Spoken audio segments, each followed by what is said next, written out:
Shalom. I want you to know before I start the video that what I'm about to say is very controversial. So if you don't have an open mind about what's going on in Israel right now, and you don't want to hear something that might rattle your preconceived notions a little bit, I suggest you turn off this video right now. I'll wait. Okay, if you're still with me, that shows that you're open to listening to some facts and a timeline that points to a very disturbing conclusion. This isn't a video I want to make, and it's something that pains me. I had a lot of inner dilemmas whether or not I should do this video, but I feel like nowadays truth and transparency is so important that I feel I should share it with you. So we're all trying to make sense of what happened on October 7th, which is Shmini Atzeret. Some call it Simchat Torah, when we all know Gazans came in and basically slaughtered 1,000 Israelis and kidnapped a bunch, all in the matter of about 7 hours. So what I want to do is reverse engineer this thing a little bit to kind of help you understand why I believe that this was an inside job. First of all, we'll start with September 1st. By the way, everything I'm about to say will be backed up with actual links to news articles or video footage. And if you want any of my sources, I'm happy to give them. September 1st, the Israeli government confiscated the weapons of the security teams in the Gaza Belt communities. This was done against the will of those security teams in the Gaza Belt communities. Why that happened, nobody knows. Fast forward to September 10th. On September 10th, the Moatzah, which is basically the municipalities of the Gaza Belt communities, received reports. These are civilians, received reports of increased tensions on the border of Gaza during the Jewish holidays, which of course span from Rosh Hashanah, Yom Kippur, and Shmini Atzeret, which was on Saturday.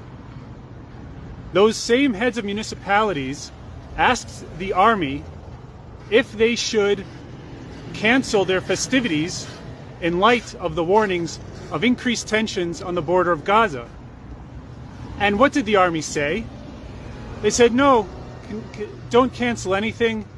It appears as though we're heading into a state of calm. By the way, all links I will share as soon as I have a chance to comment on this. Now, you can assume that the Shabak did not know about this attack, but that's highly improbable. I mean, Israel is probably the most advanced surveillance state in the world, and the Gaza border is probably the most heavily surveilled. And the Shabak, who somehow knew about a guy who had corona in a toy store and tracked him all the way to a soccer stadium during the days of corona, somehow didn't know about this massive attack planned by thousands of random Gazans on pickup trucks and hang gliders.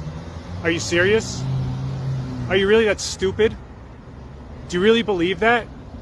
Because if you do, I have a bridge to sell you. Anyways, so then there's the theory that they're called in Hebrew Tatzpitanot, which is basically the command and control center. These are the people, mostly females, who's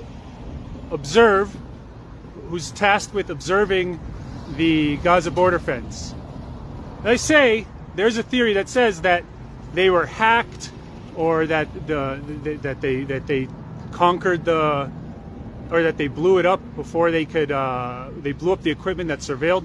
Well, that's BS, because there's actual video footage that I'll also share with you of those same command control center operators reporting on the breach of the fence. The fence was breached in 15 different locations.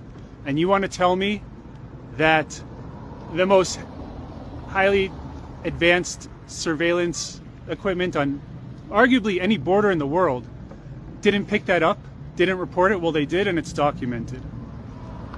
So don't believe that lie. Now, once thousands of Gazans on pickup trucks and hang gliders invaded Israel, which apparently nobody knew about, right? Okay, you believe that? Which apparently no one knew about. They had 7 hours to kill everyone in their path, completely destroy kibbutzim. Not only that, take hostages back to Gaza, unscathed, unopposed. Now, there are people who say, well, a bunch of battalions were moved from Gaza over to Judea and Samaria. First of all, that's BS. Second of all, okay, so what if they did? Do you know how long it takes an attack helicopter to get activated and blow up any one of those tractors or pickup trucks or hang gliders that invaded Israel? Less than 5 minutes. And I know all these things firsthand because I served on the Gaza border. Less than 5 minutes. It all could have been over. From 7:01 a.m. on October, 6th or 7th, on Saturday, I believe it was October 7th, it could have been a matter of 5 minutes before the whole thing was upended. And instead they had 7 hours, possibly 8, to conquer kibbutzim, kill thousands, and bring back hostages alive, unopposed. And there's many people that say, oh, well, this was just a breach. No, that's not a breach. I'm sorry, that's not a fucking breach. That's an inside job.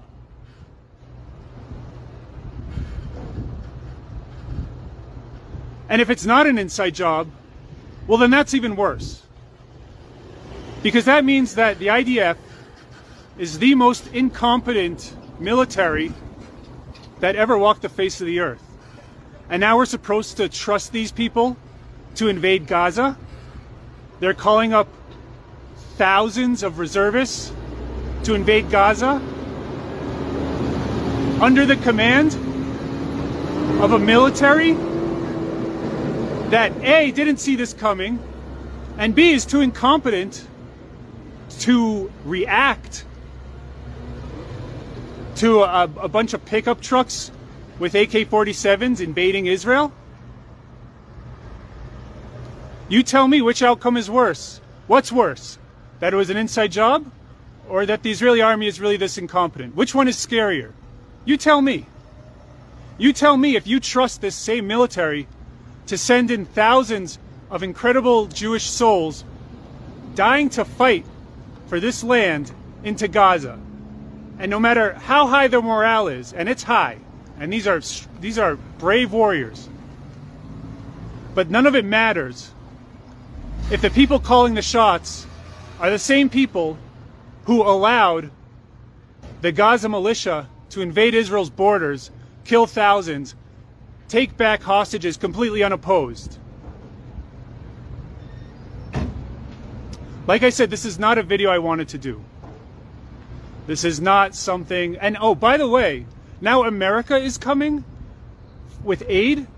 Do you really think Israel needs American aid to fight Gaza? Gaza. Their most elite force, their air force is hang gliders, and their ground troops are pickup trucks. They don't even have a tank. And we need American aid Israel needs American aid to fight them? Are you fucking serious? You don't think that there's anything fishy going on here? You really trust the IDF to send in all these reservists into Gaza, the same people who A, didn't see this coming, or the alternative, which is much worse, they're so incompetent they can't even handle a couple of pickup trucks and hang gliders invading their border, killing thousands and taking hostages for 7 hours, practically unopposed, and able to go back